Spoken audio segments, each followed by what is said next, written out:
Hello and welcome to First Impressions. This is a show where my co-host Ash Hooper and I evaluate a new album each week with a few simple ground rules. First, it must be an album we've never heard before. Second, we're only allowed to play it once. After that, we take notes and rate it in a variety of categories. The album we're looking at tonight is Special Forces, the 1982 album by 38 Special. And tonight, we're excited to have Laurie Calcaterra joining us. So how are you doing tonight? Hey, I'm good. Thanks for having me on the show. This Well, is thanks new. for This is a joining new us. one for me, so I was excited to listen to music and come chat about music. Yeah. Yeah, so we get to listen to some new music, chat about it, and yes, I'm gonna withhold any spoilers and what might be coming. So I'm gonna keep my big mouth shut and let this unfold the way it should. All right, so like always, we start with a history of the artist. So I do a little bit of research, find out the history of this band. So 38 Special is an American rock band that was formed in 1974. Now we have to question ourselves because we said there's only like 20 good things that came out of the 70s. Were they one of them? Tune in, you'll find out. So they came out in 1974. That's when I was born. So I'm one of those things. So pencil me, right. Pencil dash in. Laurie, I don't know if you were born in the 70s. I was not alive. No, I was. Okay, so you don't need to worry about it. You're not. You don't need to be one of the good things that emerged from the 70s. It's only four. The spots are limited anyway. So yeah, the spots are limited, and luckily, it's irrelevant for you. So there many good things came from the 80s. So we're all good. It's all good. So yeah, they formed in Jacksonville, Florida, and they were formed by childhood friends Don Barnes and Donnie Van Zant. And that last name, Van Zant, you may recognize. He is the younger brother of Leonard Skinner's Ronnie Van Zant. So I didn't know that until this. I didn't know this until I researched this show. I didn't know that they were brothers. I didn't know that they were Southern Rock, Florida, Southern Rock. I mean, things you learn.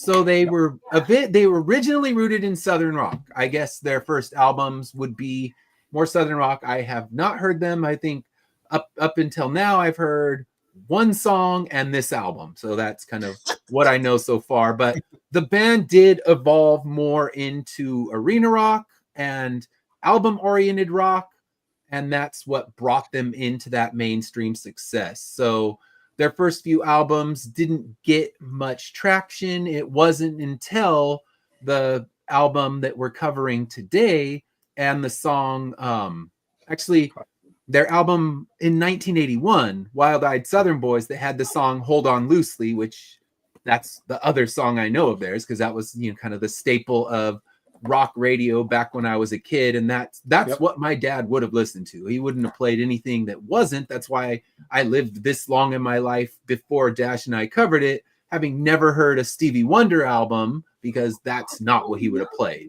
He played rock music, he played blues music, and anything else was, find it out on your own and watch him torment you for listening to it. So yeah, I came in knowing that song, and then the one that we're covering, this was their first top 10 album, their first top 10 hit, and that was the Caught Up in You song. So that's on the album we're going to be covering today. But their lineups changed throughout the years. Most bands, if you look at the bands, like they're doing those old man nostalgia tours, they go on all the time. I think they're playing with Styx pretty soon, so you can see you can get them all in one shot. And this one, I think they've lost multiple members. I think the only one that is still left is the I don't even think Don Barnes is still left. They were the two. Yeah, Don Barnes has left. Donnie Van Zant has retired, and honestly, Barnes is still with them. He's the only original member. I don't know what he originally did in the band, if he was singing or what, but I don't think he's originally with them anymore. No. If he's still with them, I don't know. But yeah, Barnes is the only one that's, if you see them today, Barnes is the only original member that you'll see touring with them. So Don Barnes left in 87, but he came back, and yeah, they still play. Like I said, they're doing a show because as soon as I started researching this album, now my whole Facebook is flowing up with advertisements for upcoming 38 special shows.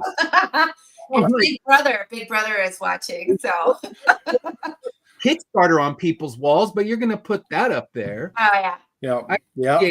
Like, okay, I can't get anyone to notice my campaign, but 38 Special is playing a show with Styx. I know about that now. Yes. Hey, John. Yes, I did see that. Where's the justice? And by the way, what is Squidbillies? Please. It was oh wow, we got some comments. So Adult Swim cartoon. It was a bunch of squids that lived in the South. All right, so 38 Specials, good stuff. Oh, all right. So you may not want to listen to my opinions in this episode. Yeah. The opinions of this episode do not necessarily reflect those of Dash Hooper.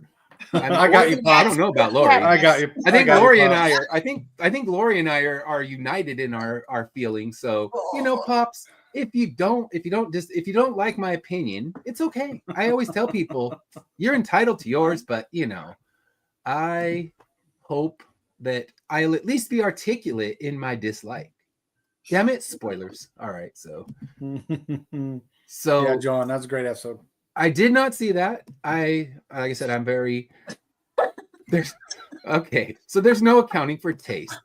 I mean, I'm sure we've already established that by now. You know me, and I'm not going to say I have the best taste. We talked about this in the Linkin Park episode when I became just a pure indie snob, and I'm like, no, I won't listen to anything on the radio. Yeah. I'm too good for that. So yeah, I mean, I'm fully admitting I'm a music snob, and sometimes you get good stuff from it, and other times you'll disagree with me, and that's okay. I'm here for that. Tell me why I'm wrong. That's what I want to hear. And tell Dash why he's right today. He gets to be right. He's not going to be beat up today. It's all good. So I want my wife to hear that too. I mean, yes. liking that, right? See, we can always have a ground that becomes shared. So, all right. So there you go. Let's talk now about the history of this album. So we're going to be looking at, as I said, Special Forces. So you can see it right there. And this album was released in 1982. It was the fifth studio album by 38 Special, and it was released in May, and it really kind of continued and almost solidified that shift away from Southern rock to that more polished, radio-friendly arena rock. And yeah, it's the thing that kind of divided their fans. Like when we talked about earlier, when we talked about the Blue Oyster Cult and how some of the fans got pissed. Like, all right, I like the old stuff. This new stuff sucks. And this album kind of did have that divisive feel for some people because they wanted the more Southern rock stuff. And Laurie, who accidentally had to listen to their more Southern rock, was like, no. It's like, give me the more polished stuff, please, because at least I can bop my head to it. Yeah, I preferred this one over their first album because I did listen to both. I wasn't quite sure which album I was supposed to listen to. It started with the right one and then questioned myself and went and listened to the other one. But I preferred this more modern, the fifth album. So, okay, so you're here more for the fifth one. Yeah. I haven't heard any of the other ones. I've heard, like I said, Hold On Loosely. I know that particular song. My dad probably had one of their albums or several, but it was those things as a child, you tune it out when you don't like it. So it's just like, all right, it becomes white noise. I'm gonna go in my room and play with my He-Mans, leave me alone. So yeah, this I still play with my He-Mans. Oh no, I'm all for that. But I'll just play my own music while I play with my He-Mans now. I get to pick the playlist. Right. So, and Laurie will taunt me for playing with toys again, but this time not as Karen. So it's all right. Karen, I don't know what you're talking about. I've never talked to you about your. Laurie has never talked to you. I know it was Karen on that one. Yeah. Karen's my nemesis. Karen is my nemesis as well. She hates me. I keep trying to send her free stuff to win her over. It doesn't work. That's funny. All right. So a little bit more about the album. It was their first top 10 album, and it earned platinum certification, so it sold over 1 million copies. And the biggest hits, of course, Caught Up in You. That is their top hit. It reached number 1 on the mainstream rock tracks chart, and You Keep Running Away hit number 38 and number 7 on the mainstream rock tracks. And Chain Lightning also performed well on rock radio. It didn't hit any numbers, but it was another hit. So, I'm sure if you listen to old archived Casey Kasem shows, you might hear that song pop on there, like way on the bottom, who knows. And yeah, so the reviews of the album overall they're hard to find. Like we've talked about this before. When you're dealing with older albums like this, a lot of the original reviews have been taken off, or they're now pay on the website. But what I found is the reviews were generally positive, where most of the people gave it kind of overall decent reviews. There were some pretty negative ones, and one of the things that people seemed to dislike was that it had a new polished sound. The people who weren't happy with it didn't like that, where Rolling Stone, they tended to like the newer, cleaner sound. And Rolling Stone, I mean, they're massive hypocrites. They shit on plenty of amazing releases the first time they review them, and then come back and say how much they love them. So for this one, they loved it right away, and they compared them to bands like Foreigner and Survivor. And I don't know if that's a compliment or what, but that's what they said. So Foreigner, yeah. I mean, Foreigner, I guess I know more Foreigner. Survivor, I'm just like, all right, is that Eye of the Tiger? Is that them? Yeah. I mean, that's a jam. You can take that one away. Every sports, depending on which, every sports clip's going to use that. So yeah, I don't know if that's Survivor, but yeah, that's kind of what they put on there. But Robert Christgau, who's a well-known music and rock critic, he was not so great with them. He said they're competent but unoriginal, chasing the same sound as Journey and REO Speedwagon. So, and he did not like Journey or REO Speedwagon, so that was not a compliment. And yeah, so the reviews, they're not on Metacritic. I searched them up. They have no reviews on Metacritic, which is always the easiest way, because that's where they stuff all the reviews together in one place, throw an algorithm, get an average, and you get a number. So I don't have a number for this one like some of our other ones where I'm able to pull up that Metacritic and see kind of that overall number. But what it seems is that it was kind of a 50-50 split, with the good reviews coming in at around 3 stars and the bad ones, less than that, obviously. Yeah. So, and yeah, so that's kind of the history of the reviews. Again, I wish it was more modern, because that makes it a lot easier, but you get what you can with those ones. Yeah. So, all right. So, Laurie's besties are here. Carissa's here. Leah's here. Hi, besties. All right. Carissa, Lee, welcome. I know Carissa's the biggest music fan in all of the world, so of course she's going to tune in to music shows, because that's her thing. And I'm just messing with her, because she's like, no. She's like, I had to remove a music question from my Saturday show, because I knew that was not her thing. So yes, thank you for watching. And yeah, now we're gonna kind of dig in, start talking about first off our history of this band. So I'll let you go first, Dash, because I know you have probably a deeper history than either of us combined. Again, so let's hear it. What's your history with 38 Special? As most of my albums that we've done up till now, that I've picked, my influence came from my brother. He was 15 years older than me, so I was listening to a lot of these albums when I was 5, 6, 7 years old. So, and that's how I got to like 38 Special. But about the around the time this one came out, though, I had started making my trend more towards the country music side of the house. And, because growing up in Oklahoma, you had like 3 stations. You had rock, you had oldies, and then you had country music. So I started making my way around the early 80s into the mid 80s, where I was going to country. So that's why I never had listened specifically to this album. So, but my history with 30 Special again was with my brother. I've liked some of their older stuff. As we talked backstage, yeah, that first album, probably not one of their greatest ever, and they probably wish that wasn't even in their library. They want it gone. Yeah, they want it gone from their library. Stricken from the records.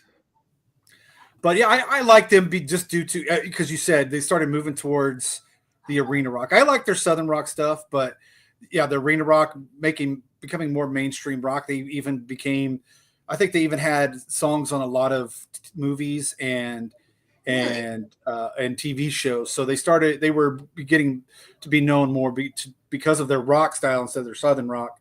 Mm-hmm. with like movies and TV shows. But yeah, that's my history with the band. I love them still. You know, I know Ronnie's no longer with them, and Donnie and Dawn and all them are. Well, you said Dawn, so I didn't know Dawn was still with them. So that might make. Yeah, I guess he left and came back, and now he stands as the one original member still touring. Because I know Ronnie Van Zant had medical issues, which was what stopped him from touring with them. And I don't know the rest of the reasoning, but yeah, they have that one original member going out there, jamming with sticks, taking up my Facebook wall. Listen, if you could still tour, we talked. You know what? You're gonna have to. You can still tour. I'd still tour if I could at that point. I mean, you look at the Rolling Stones; they can still sell out a giant stadium, and they, they're old as hell. Their grandpas, they kick some ass. And geriatric rock band. Yeah. Why not? Hell, I mean. Ozzy's going to get on stage and still do cool shit, so why not? When I get that age, I want to be out there like tearing up a stage somewhere. So, you know what? Why stop? You can still sell out, the nostalgia tours, or at worst, you do the 38 special cruise, and there you go. Everybody's going to go listen to the 38 special cruise shit. I definitely want to go on a 38 special cruise. Yeah. Oh, just wait. It'll probably happen. It'll be in my Facebook feed. I'll tell you about it. That would be like, you're like, trying to go on a cruise. You're like, this one's on sale. Why is it on sale so much? And then you get there and realize why it's on sale. It's 38 special. Yeah. Everybody there knew about it except for you. And you're like, oh, you're fine. The casino tours. Yes. Tours. You're getting the casino tours. They're happening. I mean, I have a casino right by my house. It's like like 3 or 4 miles away, and we get a lot of that kind of tour that rolls through. They've actually started getting better bands now. They're getting more modern and bands that aren't, years past their prime, but they still get these little ones like that. And now what you also get is, the 38 special cover band. And I just thought of something. The 38 specials. It could be like a ska Southern rock mashup. Damn, that would be great. I need that. No, please. We're starting that. now. 38 specials. Oh, damn it! That should be the cover ska band of 38 special. Damn. I'll get on the kazoo, and we're good. Laurie, you want to jam with us on the horn? I'm not coming to that party. No, I will sit out. I will pack up my cello and I will go home. But it would be so epic. You could be like all the ska kids and all the old rock guys. Southern rock cello. All right, so Sammy Hagar blew the roof off the casino last year. He played the casino by our house too. Was it really? I had a friend who said it was good. I'll take his word for it. Southern rock cello would be awesome. I'm just saying. It probably would be. I Southern rock. No, Southern rock ska cello. We're taking it to a new level of bad. As long as they're paying me, I guess. I don't know. See, it's a paid gig. That's all that really matters in the end. It's like cowbell. There's not enough cello. We need more cello. I was gonna talk about that cowbell of the show. Yes. Bring it. All right. So let's see. My history, I guess I did know them when I was younger. My dad would have played them. They would have been on a lot of the Southern rock radio stations and things like that. And there's your version playing with sticks right there. I don't know which one's the original member. I don't know anything about anything when it comes to these guys, but there you go. There they are. I think Dawn's in the middle. And you know what? That's all right. Pops, he can be educating us now and telling us who they are. And he says they still rock. Sammy Hagar still rocks. And I don't know if Styx still rocks. They were playing the casino too, so I guess I could find out if I really desired. But as long as they're playing Babe, they still rock. I don't desire. Yeah. All right. So we're gonna start off like we always do with our overall thoughts on this one. So, do I have to? Do I have to go first? we can let Dash go first. We know he's going to be Dash, nicer. go first. Go ahead. All right. So, Dash, what are your overall thoughts on this album? Right.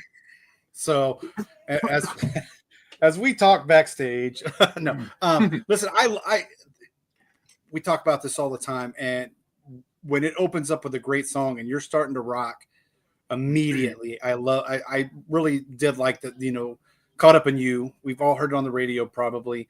It's one of their greatest songs of all time. It's probably besides Hang On Loosely, it's probably one of their best songs and probably their most famous song. So, you're going to jam out right away. Then we get a little, off. Then we get a little off kilter for a bit. But then I think immediately. And then I laughed when our opening video went, and the first thing that you see is Backdoor Stranger. So you didn't even see Caught Up in You. The first word you saw was Backdoor Stranger. Yeah. It does get a little weird in there, but you're still you're still maintaining. I think what I like, though, I still like, is that you were still bopping. Not that I'm not going to talk about that song until we get to it. Yeah, we have a special category for that song. We need to make a special category. But I think it picks back up on 3 and 4, and then you flip it over, and I think from there on, I thought the rest of the album was really great for me, anyways. I thought again, like you talked about, Laurie, you're talking about bopping and while you were cleaning. So it just, I think that's what still kept me going with this album. And but I could see why when we get to that special category, I could see why some people might go boop and shut it off. But overall, I thought it was a great album. It's very upbeat.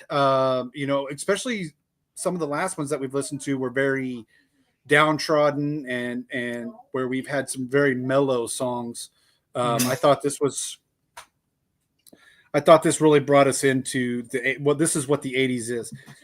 And so you get the 80s vibe right away from this album. So I enjoyed that part of it, but overall, it wasn't horrible, but wasn't the best album we've listened to so far in our first impressions. Yeah. So okay. So show me up, Laurie. Show me up. Or do you want to let me go? And I'll go next. All right. Okay. So this was actually the first album I listened to, and like I said backstage, I was cleaning my kitchen after dinner listening to this, and I think the first 3, I was having a good time and I was dancing around, even though I was questioning some of the lyrics, like what are we listening to here? But it's a little sketchy. And then on that 4th one, it took a hard left turn for me.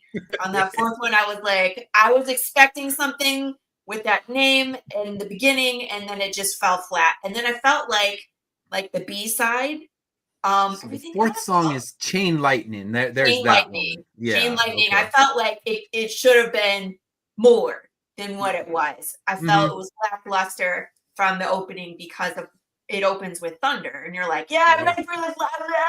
That's my thing too. Shoot, I am like I am a sucker for a song that starts with thunder. Right? I was ready. I was like, okay, that was it. That was I'm in. Let's go. Movies where the trailer gives you all the good parts, right? Yeah.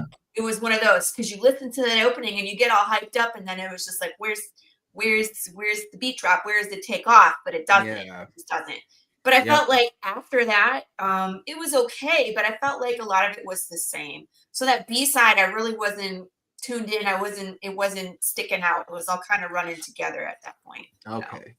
All right. So for me, I always take my notes for my overall thoughts. So I said this is a good example of 80s butt rock. Now, I'm going to give a history lesson right now. Yes, what is butt rock? So butt rock it's coined from those radio stations that love to say our motto is we play nothing but rock. So it's actually meant to be nothing but rock. So, but here's what I think about when I think about the term butt rock: standing back to back, playing those guitars, big hair, butt rock. But no, they play nothing but rock, and that's the kind of radio station I had growing up in the high desert. we had very little choices to we listen don't. to. Oh, you just did it. Oh, we're ready. All right. So they're playing nothing but rock, and that's kind of what this sounds like. It's kind of like let's just play some cool guitar jams. Let's just write an album about being drunk and horny and trying to score chicks and getting some booze. And then even your interior sleeve, that's what you get. That's the image you get. You're like, all right, this album feels like a 80s horny band. Yeah. Oh, there they are. There it is. They're surrounded by beers. And I feel like they're all looking at me. Stop it. Even though it's all blurry because it's 80s photography, I don't trust that dude in the back with the sunglasses on. He's skeevy. I'm not trusting this band. Cover your drink, ladies. Like it's gonna get played on that, nothing but rock radio station and all of that, and just as soon as I heard it, I'm like, I hear there's this radio station that I was forced to listen to the other day because my phone was being repaired and I couldn't play my own Spotify playlist, and it was just that kind of thing. But then it made me sad because all the butt rock stuff now is become like the 90s stuff that I listen to. Yeah, so it's 90s I guess and 2000s. Eventually, no matter how edgy, no matter how cool you are, if you play guitar-driven music, you are going to become butt rock because you're going to get stuck on one of those stations that would not play a rap station, would not play a rap song if you paid them money, because we play nothing but rock. And this does not become a comic book, I'm going to be sad. If butt rock does not become a comic book, I'm going to be sad. Yeah, I don't know. Challenge accepted. All right, so yes, I already got too many damn scripts I'm trying to juggle, but now I know, it's like Ed's writing the Karen story. Karen Hunter. Yeah, the nothing but rock. It just John Westhoff should do that. Yeah, there you go, John. Your new book, right? Challenge drumsticks of butt rock. Yes, challenge, John. Yes. So I guess in the end, I was hearing. So what do we have here? Oh, Backdoor Stranger. Sorry, I put that one. So yes, we have Lee. If you added that to your playlist, I do apologize. And I guess. I mean, it starts all good, and then you listen to it, and you're like, I feel weird. Yeah. Okay. So I agree. You have to do a little scrubbing down. I need to shower. I guess now before we start ripping on the song, because we got some notes. What's a song that stood out to you? What would you say is one of the best songs on this album? So Dash, we'll let you go first. My three favorite by far, obviously Caught Up in You. And then it was Roughhousing and Breaking Loose. I loved all three of those. Like I told you, it starts off great with Caught Up in You, and that A side just gets a little wild. Yeah. And Leah, if you were out there and you do go get to the A side, just listen to Caught Up in You and switch to the other side. But the B side, to me, again, like I said, B side really got me, and I liked Roughhousing and I thought that was really good. And then Bustin' Loose. Those are my three favorite songs on there. Okay. So what about you? What do you have, Laurie? My favorite, Caught Up in You was good, but my favorite was actually Back on the Track. I could hear that playing as a comeback song, like in the movies. It's you know what I mean, where it's like they're back to back to work or back to the grind, or you know what I mean, like down and out of luck cop is back in the game, or it's that comeback song. Yeah, so I really felt that one for sure. In a world where you're back on track, right? Where it's like you've been knocked down. It's a movie, right? So it's like it really is. Act 2, you get knocked down, and Act 3, you're back up and you're in the fight. It's Rocky. It's it's that. Yeah, all right. Whoever wrote it, their childhood sucked. Things sucked in their life, and now they're back. And that's the one you see. Like, okay, I see. I mean. Right. I guess my brain kind of just started visualizing movie scenes for a lot of these songs, and that one, I'm with you. I liked that one. It kind of grabbed me, and I don't think. I mean, it's hard to say with a lot of these songs because I get angry and offended by certain songs, and there's a few on here that get me there, but this one, it didn't like this album was kind of lacking those ones that made me want to throw my computer through a wall or rip the vinyl out and use it as a frisbee. No, it wasn't that level of anger. But yeah, I like the Back on Track. I could see that in the movie.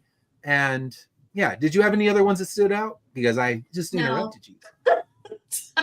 She said no. No. Yeah. And it's after I listened to this, I really feel like a lot of them felt the same. And it's like, I hate that when you listen to an album and it's like nothing, like one stands out, maybe two stand out, and none of them stand out for a good reason. Like Chain Lightning stands out, but not for a good reason. Right. And after that, it's like, I couldn't really tell you because they all kind of sound the same. That Southern rock, it just had the same sound throughout. I was like, it's all been one long song to me.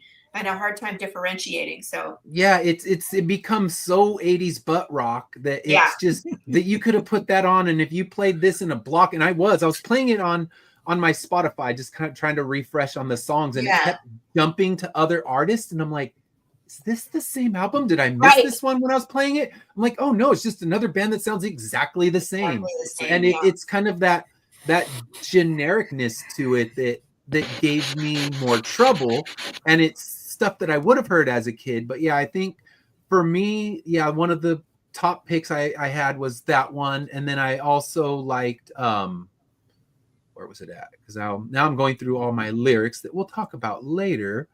But let me see. Yeah, because I didn't have a lot, but I did like Breaking Loose. It got kind of stuck in my head as it was going through, because at first, like Laurie was saying, a lot of them just kind of blend in together. They become a sound, and it's not a differentiating sound. You just kind of have one solid sound going throughout, and that one kind of, the chorus at least, kind of started getting catchy to me. So that one would probably be my favorite one, besides their main radio hit from that one. So you can't deny that one. It's one of those ones that I've heard 8 million times, so it's kind of hard to look at that one fresh. When Caught Up in You comes in as an opener, if you had bought the album unknown and you just you heard it on the radio, it's a solid opener. But as an opener, that's kind of one of their staples of all time. One of those things where I imagine if they played a concert and didn't play that song, people would be throwing their beers at them. So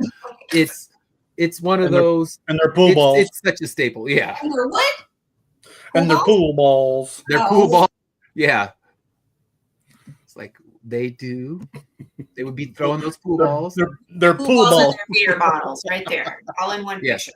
Yeah, because they have their whole song about that just feels like bar fighting and breaking loose. So yes, they would smash that bottle, and many people would be injured if they don't play Caught Up in You. So yes, this when they open for Styx, they best know that they need to play that song. Oh my gosh.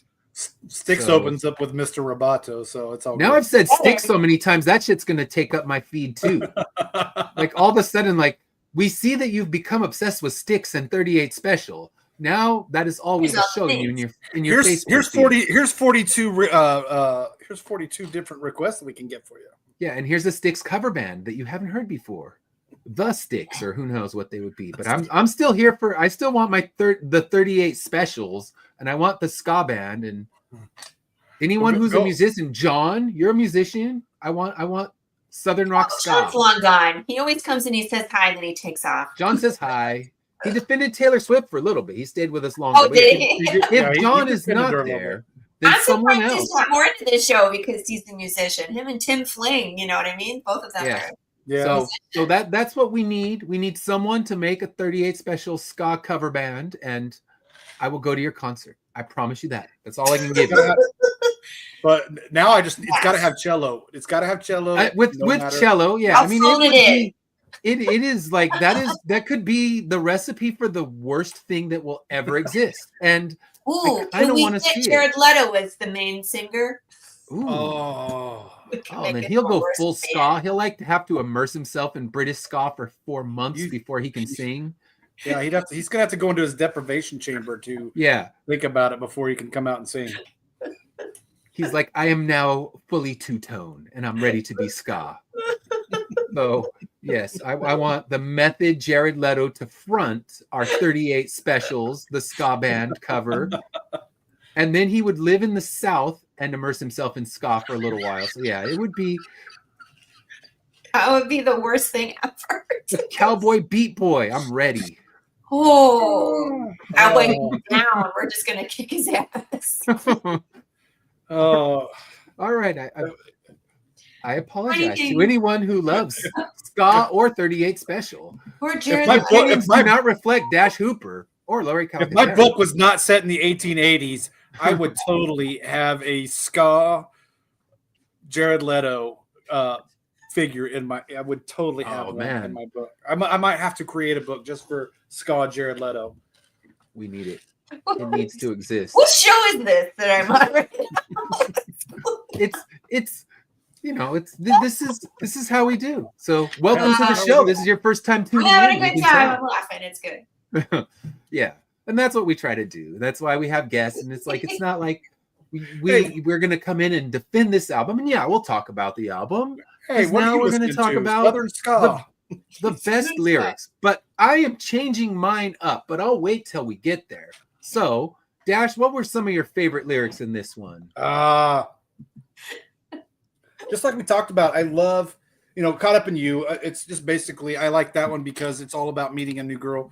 He thought love was over. He'd been burned by a woman. He'd been burned by a woman, and now he wants but he likes this girl, and he didn't think he'd feel love again, and he's feeling it here. So I like that one. Just he's caught up in her, and I think again we've all been caught up in a new love, and that's what that one's all about. And then I liked, like I said, I liked what was the name of it again? Breaking Loose, and that's just about finding yourself again, and don't grass ain't always greener. You think it might be, but grass ain't always greener. It talks about the one guy who's down, who's rags. He's living in rags, but he's the richest man in the world because he has what he wants. Yeah. You got the rich man who just because he's rich doesn't mean he's living the fancy life, and I just think those words are really, resonate. It's just like don't live your life by the dollar sign. Live life to the limit. That's the bottom line. No guarantees what tomorrow will bring. Be the best at what you are. It's a little insane, then but he loses all his money because he thought he could live the high life with all the money, and the guy just living with the rags he's a good guy. So don't judge a book by its cover. I grabbed some lyrics from that one too. So I got where it says he got off the track. He never looked back. He's an upper class renegade. Now he ain't got a dime, just his peace of mind. And he knows that he's got it made. So yeah, that one, those lyrics, you get that kind of anti-capitalist lyrics that the 80s were full of the greed and capitalism, and that's all it was. The 90s and then the 2000s and then, the 3000s and beyond. It's always going to be a world of capitalism, and you get your people like them that are singing an anti-capitalist song and in their mansion judging you for being a capitalist. So, but lyrically, I agree. I liked it as well. So, did you have any lyrics that stood out to you, Laurie? Can we please talk about Backdoor Stranger lyrics? Can we please? Because okay. I didn't really care about any of the other songs after listening to Backdoor Stranger lyrics. Being like, this is the most upbeat song about killing people, like serial killer. Yeah, it's a song about a serial rapist. And it's got this jaunty little like backdoor stranger. You can't be singing that chipper about killing some dude who's a serial rapist. I mean, it reminds me of that Gordon Lightfoot song where we had this, we had a similar song with Gordon Lightfoot and killing people and shooting people, and so and it's all chipper. Definitely, I was like jamming out to the song, and I'm starting to listen to it, and I was like, I'm disturbed. As soon as I heard that one, I was thinking the same thing. That was right. Hey, it's Gilbert. What's up? Hey, you should come on the show. We're talking about music. Yeah, always free. Join us, please. So yeah, with Backdoor Stranger, I was with you on that one. The lyrics threw me off because they're so chipper, and I had to look it up. And then, oh my gosh, don't ever fucking Google Backdoor Stranger because there's always some weird sex act that's connected to what you're searching up. And now I just like now your timeline's gonna be Backdoor Stranger. You have to put in Backdoor Stranger lyrics 38 special. Do yourself a favor, put the whole thing in there. Wait, hold on.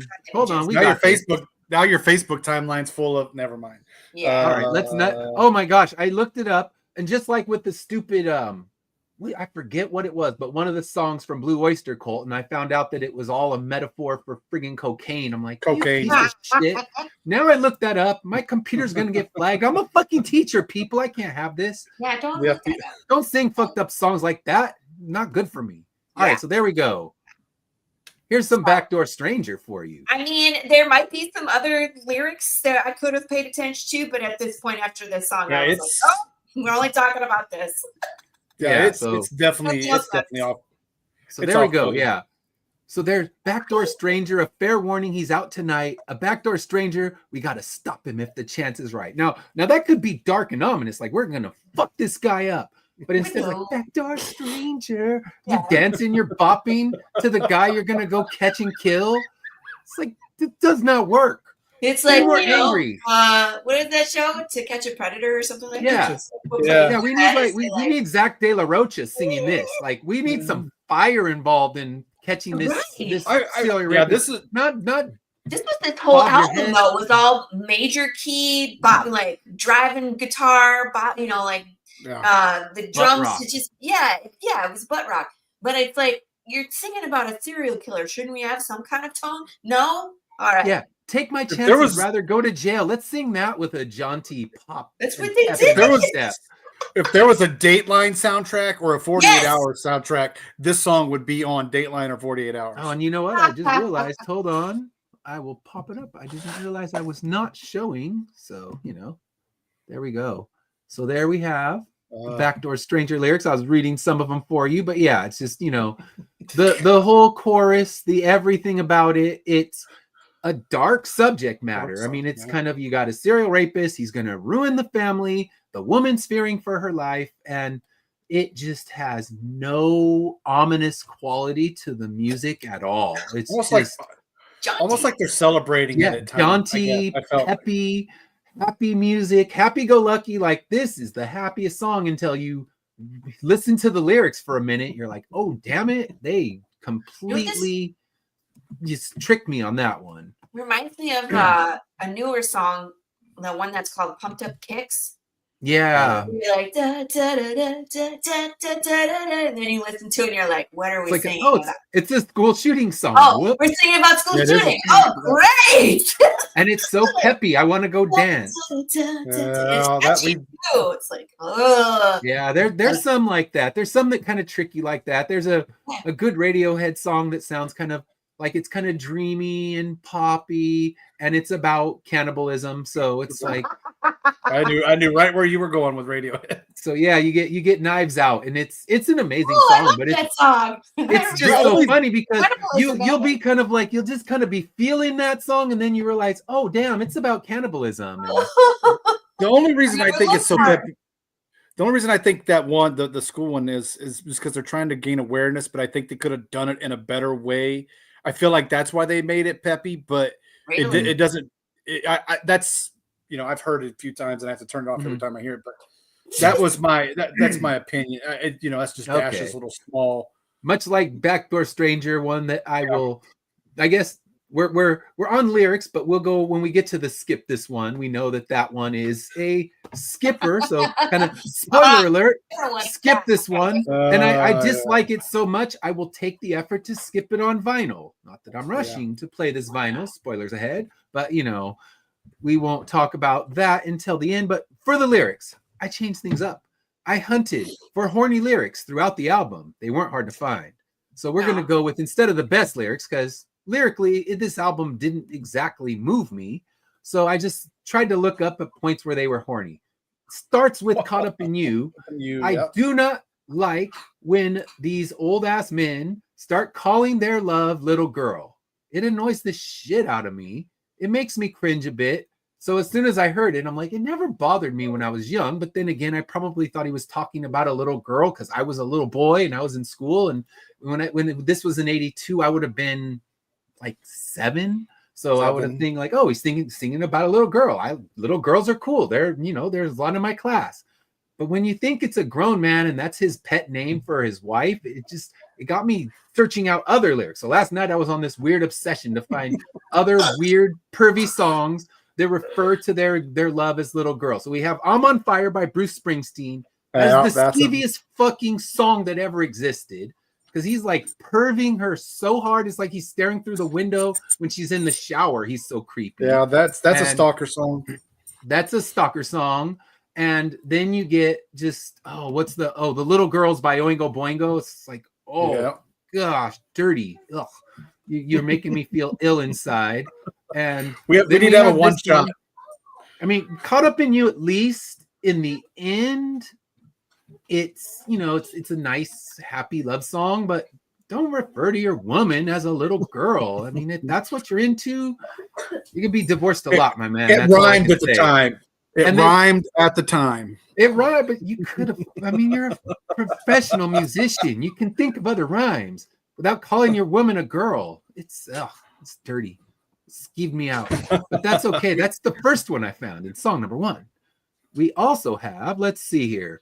I got from Roughhousing, "Fancy Free, looking hot and lean, most any man's desire. I said, baby, when you looked my way, you knew you set my blood on fire."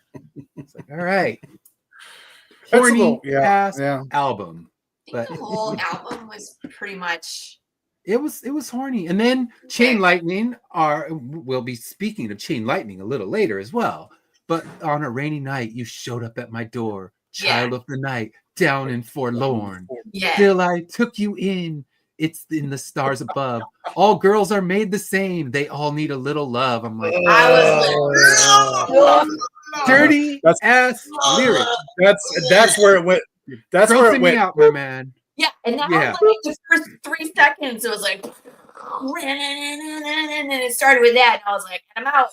Yeah, and you started with thunder. That's all you fucking need to make me like a song. Right, that was it. I was in. You make it tolerable. And then you have to go get all skeevy like that. Oh, that's that sunglass guy. I guarantee. I don't trust him. It is. That's when we all cover our drinks, ladies. We're like, yeah, cover your drinks. Don't hang out with these. What did you say? Pervs no, I'm good, thanks.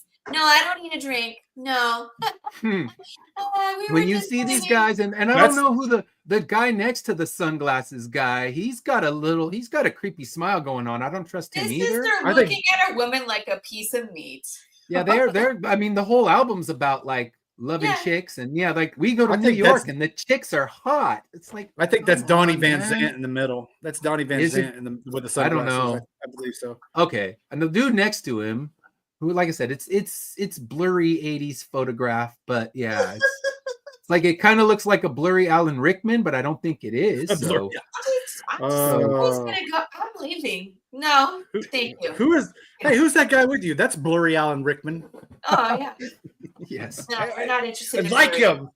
Oh, I like him. He was my favorite in that Harry Plopper song.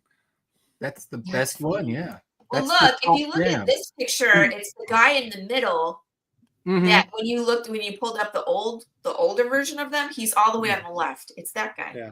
Okay. I don't know if it's blurry Alan Rickman or not. Oh yeah. He's all the way on the left. That's that guy. Yeah. Okay. Yeah, I see him now. I mean, it's I don't know. So let me see if I found any other creepy lyrics. The large Chain Lightning ones are the top. Oh yeah. There's more from Chain Lightning. That song, I mean, we could just analyze this entire song. And the magic of the moment exploded with desire. When the time is right, the sparks ignite and set the night on fire. It's like, you make me want to just turn off the show right now. I know. I know. It got. Stop reading it out loud. I feel dirty. But I just decided I'm not going for the best lyrics. I'm going for the ones that gave me the cringiest moments.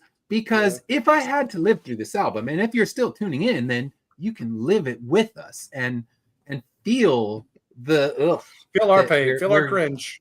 Yeah, Feel our cringe. Have your arm hairs risen with the cringy goosebumps? Well, if not, I'm not going to throw more of those lyrics at you because that whole song in its entirety, first off, it ruined Thunder. You're not allowed to do that. Yeah.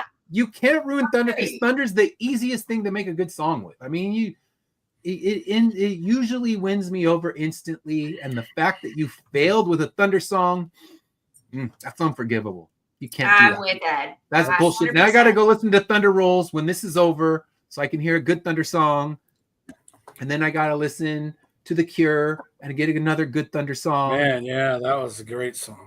Yes. It's gonna go burn my ears off. Yeah. Now let's talk about which songs are we skipping. I think we've made one of them pretty easy, but we found a couple that are skippers. So we easily are skipping the perviness and the entirety of all of our Lightning song that, skip. You had to ruin it. And then what was our other one? We had Chain Lightning. And then Backdoor Stranger. Yeah, I mean, music's good, but it's the lyrics. It's the lyrics and the content of the song that makes it kind of cringe. So if you ignore that and just listen to it and just, I don't know, does it subconsciously warp you at that point? I don't know. So you may want to skip that one. Yeah, I'm saying skip those two. If you are a huge fan of those songs, you can tell me why I'm wrong. You can tell us all why we're wrong. And, we'll tell you why you're wrong instead. Choices. Yeah. Unless you are going to start the ska band, and then I'll tell you you're right. If that's going to be the first song you play in the 38 specials, then I'll be here for it. If you can ska it up. Ska it up. Just need a trumpet, a sad trumpet and Jared Leto. And then we need a trumpet. We need Jared Leto in a cowboy hat wearing wearing checkered stripes. So he's got to be like full rude boy and cowboy at the same time. With his Morbius haircut. Yeah. Morbius haircut, rude boy cowboy. So yeah, playing the electric cello. Yes, electric cello, bringing it to the full ska moment. So yes, and 38 and they're stashed in the back with the kazoo. Yes, and I don't play instruments, but I'll be like the dancing dude on the stage. Because every other ska band has to have a dancing dude on the stage. Yeah. And I'll just get up there and do like the skank. I'll be like, oh yeah, I'll be feeling that shit. You can do that while holding a trumpet and just never play the trumpet. Yeah, that's true. I'll just be the guy who holds the trumpet and they keep waiting for my solo. And it's just, I just build anticipation. And then I'll stage dive multiple times and like be pumping my trumpet in the air. And they're like, he's going to finally play it, but never. And every other song, I will do a solo of Three Blind Mice on my recorder. Yes, I could do that. I still know Mary Had a Little Lamb, so I could jam that.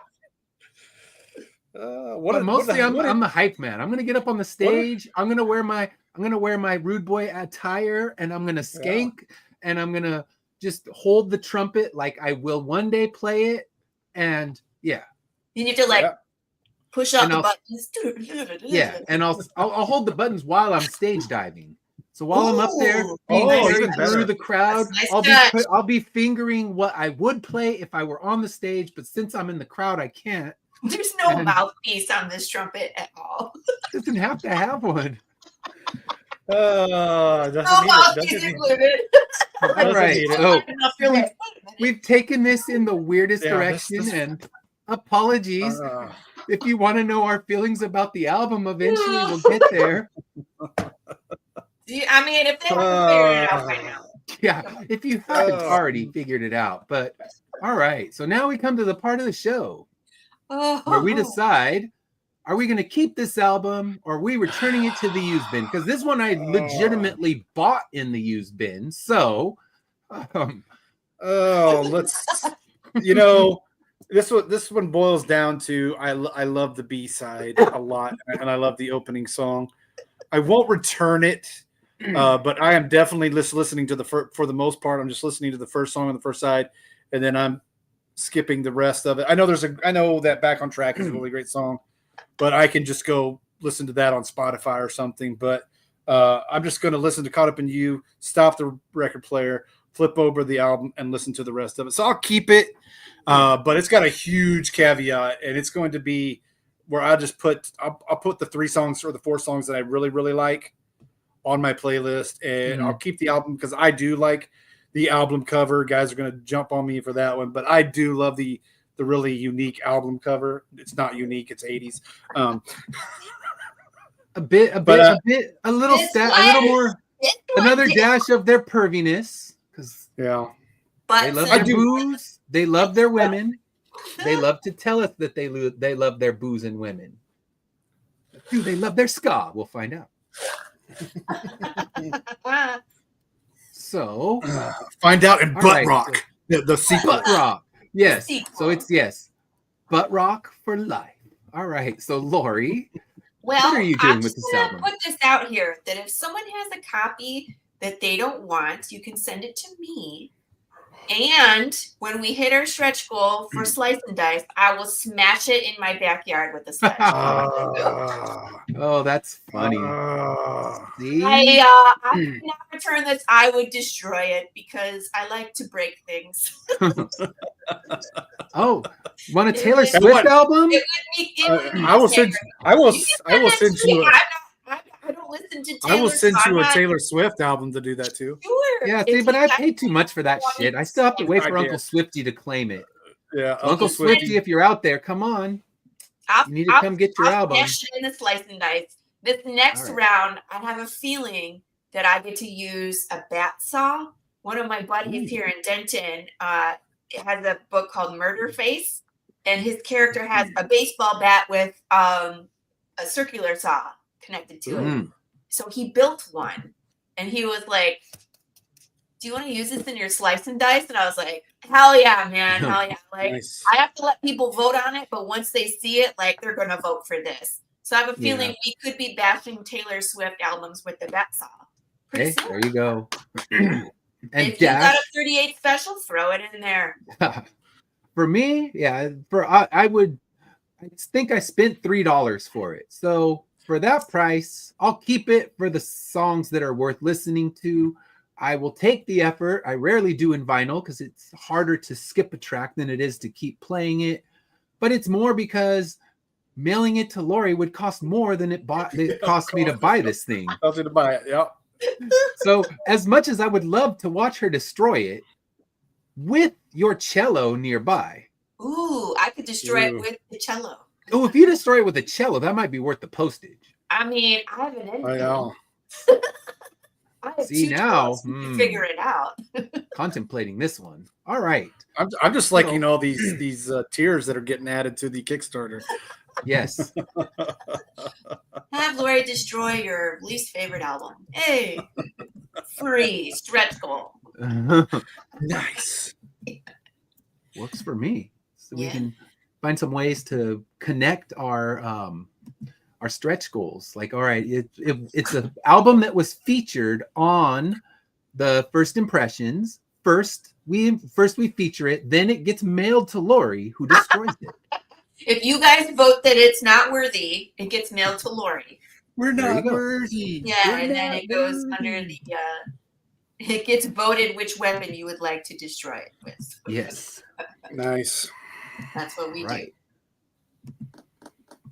And 1 second, I forgot to get our preview for the next week's album. So I'm looking forward to this one. Yeah, what are you guys going to listen to next week? So next week, we are listening to, so just give me a moment. Let me add this to the stage.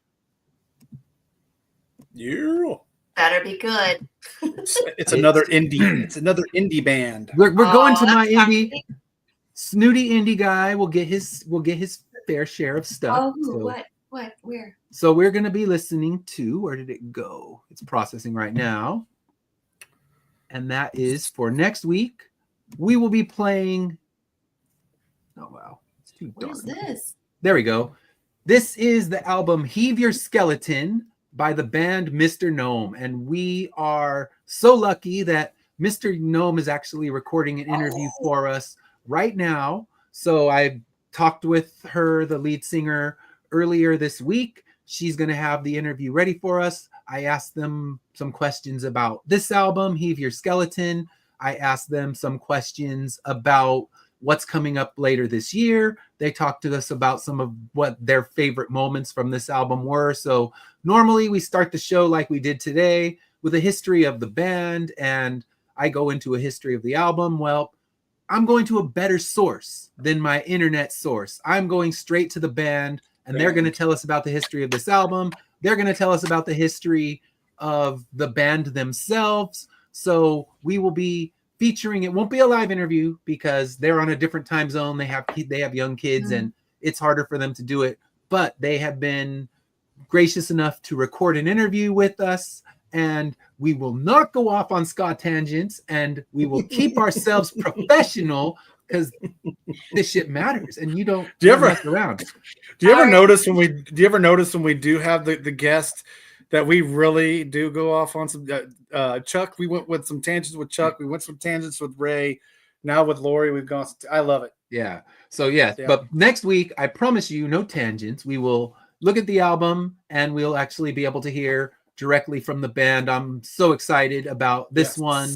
They are one of my favorite bands, and I'm actually exploring their catalog, their back catalog slowly. This is the second to last album. It's their second album that they released, so it's the second to last one I need to buy because I buy them on vinyl, really listen to them, process them, and then go one album back. So I've almost completed my entire catalog of Mr. Gnome stuff, and next week we'll get to talk about Mr. Gnome. If you haven't heard this album yet, that's your homework. Please, if you want to watch next week's show and discuss this album, go home, listen to Heave Your Skeleton sometime over the next week so that you can talk about the album with us, hear what your favorite track is, see if you agree that it's your favorite track as what the band thinks is their favorite track on this album. So really excited about this one. It is our first time that we've had one of the bands that we're talking about actually come on the show and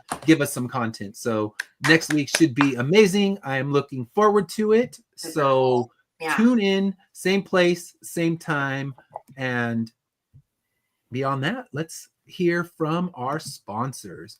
But before we hear from our sponsors, we'll hear from ourselves. And then Laurie, who's not our sponsor, will tell us about her Kickstarter too. Oh, so yes. I'm doing the thing. Yes, we're all doing the thing. So now that it's not about music and it's not about 38 specials, then blow my brain out with the 38 special. Just kidding. All right, so here we go. In the heart of the Wild West, justice has a new face, and it's a deadly one. Meet Colt Windsor, a brooding gunslinger, driven by a thirst for vengeance. His wife, slaughtered by a ruthless demon. And now Colt is riding into the fiery depths of hell itself to bring her killer to justice. With nothing but his six-shooter, a relentless spirit, and a trail of hellfire in his wake, Colt and his friends haunt the demon across the harsh Texas plains. But the devil's not done yet, and the battle between man and hell is about to ignite in a way no one could have foreseen. In this electrifying blend of supernatural terror and western grit, Colt Windsor will stop at nothing to track down the demon that shattered his world, even if it means staring into the very heart of darkness itself. Get ready for a thrilling ride where the line between good and evil is as thin as a bullet's path. Hell comes to Texas. Vengeance never looked this deadly. Nice. Shut up and take my money. That's right. I will be there. You just tell me the day. I'm on Amazon. All right. February so now, 25th. You just dropped that today, right? No, I dropped the trailer today. The book drops the 25th. Yeah, that's what I meant, the trailer. Because I've been following you, Dish. Yeah. All right. Western Kindred. So you were like, are you ready? Are you ready for this trailer drop? And I was like, I'm ready. And then here we are. And it's yes. So now, before we play my trailer, we'll play one of our amazing sponsors.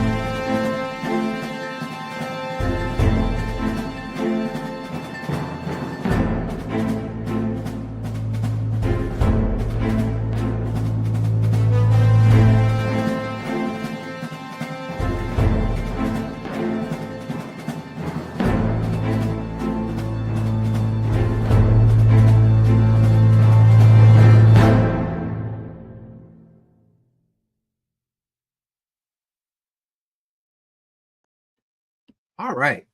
So that is one of our sponsors. And now we'll drop my trailer real quick.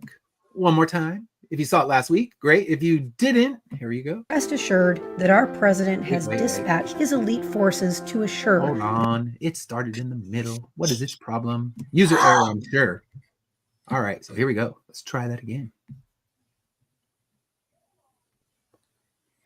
Welcome to our bicentennial special. For 200 years, we have been blessed with the greatest gift ever bestowed upon humanity, immortality. Now we all live in a world without the fear of death and loss, a world where we know that our loved ones will always be with us. On January 1st, in the year 2000, we gained this glory. We interrupt this special with breaking news. The control center of our beloved Guardian Force has been infiltrated by a dangerous terrorist group from the underground. This group was founded by known criminal Dr. Man, who fled the surface years ago, rather than face trial for his heinous crimes. This group is the greatest threat to our immortal gift, as we have confirmed that their primary agenda is to restore the life cycle of the Death Era. We have positively identified Miguel Ayala and Aroni Hope as the primary culprits in this invasion. These are the same terrorists who inflicted millions of dollars of damage to Payne Valley Medical Center, while also injuring numerous Guardians. Rest assured that our president has dispatched his elite forces to assure that this threat is stopped quickly and that our immortality will remain unthreatened. For more details about this invasion, tune in to our 10 o'clock coverage. We'll return you to the bicentennial special after a word from our sponsors. Our campaign for issue 10 features many exciting rewards for returning readers, as well as those brand new to the Immortal Era universe. This campaign also includes a Garbage Pail Kids homage cover by James Michael Hammond, limited to only 100 copies. With numerous physical and digital rewards, there's something for all readers. All right. So there's mine, still live, getting closer to being funded. It got a good boost today, so we're still like 900 away from funding, but with 24 days left. So if you haven't had a chance, head over there and please give it a look. So let me play our next sponsor ad.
All right, so now before we play our final sponsor ad, Laurie, tell us what you have going on.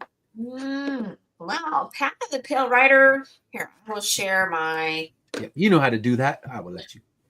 There you go. You just got to throw it up there. You do not have to play my video. It will trigger the copyright because... We don't need that. So annoyed. It's like you spend money to buy a license and then it still doesn't work. It still triggers. So that's what happened with my video. It's not like you're stealing stuff. I went to one of those sites where you download the music and get the license and it's still a bunch of crap. So frustrating. It's my biggest challenge. I think I can make some really cool videos. I just struggle with finding music that I can use and not get, stupid YouTube bans on. Yeah. So if you all have suggestions, I'm open for suggestions. But if you guys head to the Kickstarter, you can watch the video, and that's great. It's a good video. I spent a lot of time on it, and I didn't have to spend $15,000, which makes me happy. We are $9 away from breaking a stretch goal. We're gonna unlock 3-inch Big Boy James stickers. I'm gonna show you guys because they're super cool. Here's the poker cards of this guy, who's super cute. I don't know. I think we're all from the same era. I think you guys are a little bit older than me. So, don't you guys appreciate a big boy sticker when you see one? Yeah. Yeah. Why, Josh? No better. Hi, Josh. So, and then we'll open another indie PDF bundle too. So we still got plenty of good stuff here. I want to show people too that we added some add-ons. So we have original artwork from Gilbert Perez available on the Kickstarter at this point. We have 11 by 17 Bristol boards of the cover art, but these sketch covers are super cool. And you can get one custom made for you if you want. So still plenty of stuff. We are funded, so you're guaranteed to get your books. We still have 15 days to go, so we're going to break some more stretch goals. And that's it, my friend. Go check us out. Good. Check it out. The link is in the chat, so you can grab that. You can grab Immortal Era. Once Dash's book is up, we will have that link. We'll throw it in the chat as well. But we don't spend too much time on campaigns on this show because it's mostly about the music and our weird tangents. I mean, I guess we were not purists today. That was not true. Next week, like I said, we will do better. But it's about having fun. So please, as always, if you think we got anything wrong, if Backdoor Stranger is your jam, or if you love skeevy songs about late night lightning, you like Chain Lightning, If you love that. And if you love the song that ruined Thunder, good for you. Tell me I'm wrong. I will still be polite, even like the guy who told me all the reasons I was wrong about Gordon Lightfoot. And there probably were more than 20 good things that came out of the 70s, but I still have not seen enough proof to verify that that's true. I'll let them come out of the 80s. Thanks for having me on the show tonight. I don't think I've laughed this hard in a while, so I had a good time. Thank you, guys. All right. Well, thank you. We have one more sponsor ad to play, and then we will close it out with our long ad, and you can see all the other shows you can watch on the Madness Network. So a lot of good stuff. You can tune into this one next week. And like I said, we'll be talking directly with the band, so it should be amazing. Shows in that crawl. Yes.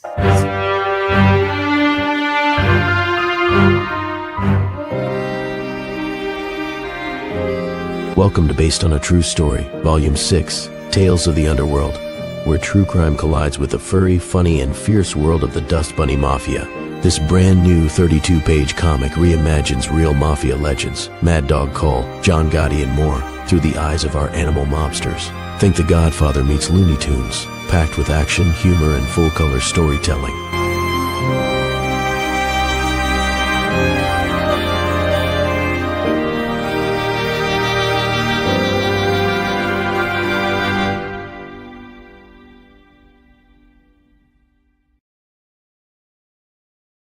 All right. Thank you, everyone, for tuning in. Thank you, Laurie, for joining us today and trying to keep us somewhat sane. Although Dash, I warned him yesterday. I'm like, I think I'm gonna go off a little bit tonight. So it's been a while. I think you guys were all right.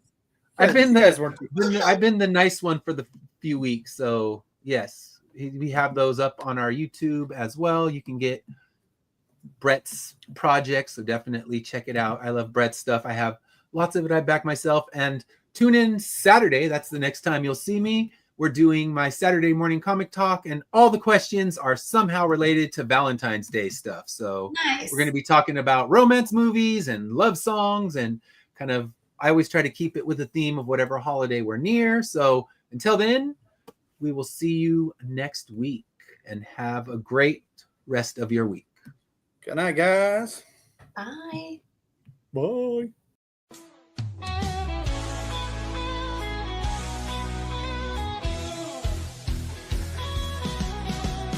Click on the tube and feel the vibe.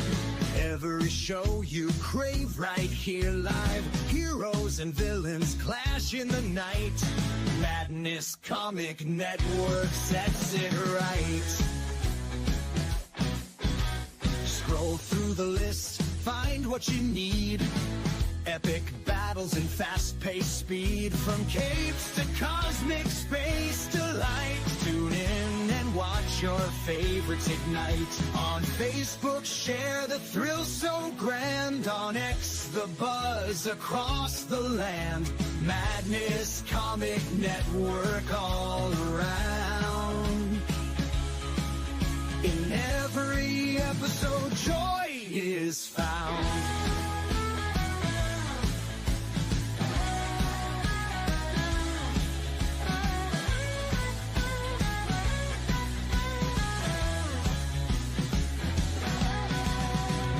Uploads, they never end. Superheroes and their friends. Catch every twist and every turn. Madness Comic, you will yearn. Stay up to date with every twist. Madness Comic, don't miss a gist. From laughter to tears, every mood. Madness Comic sets the groove. Click that button and subscribe. Catch the wave and ride the tide. Join the fun, join the craze. Madness Comic brightens days.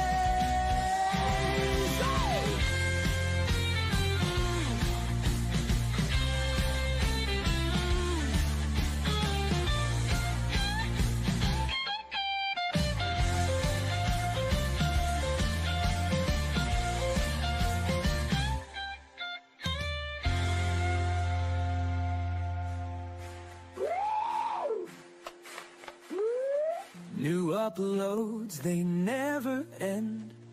Superheroes and their friends. Catch every twist and every turn.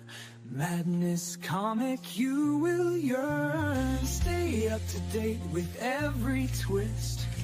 Madness Comic, don't miss a gist. From laughter to tears, every mood. Madness Comic sets the groove. Click that button and subscribe. Catch the wave and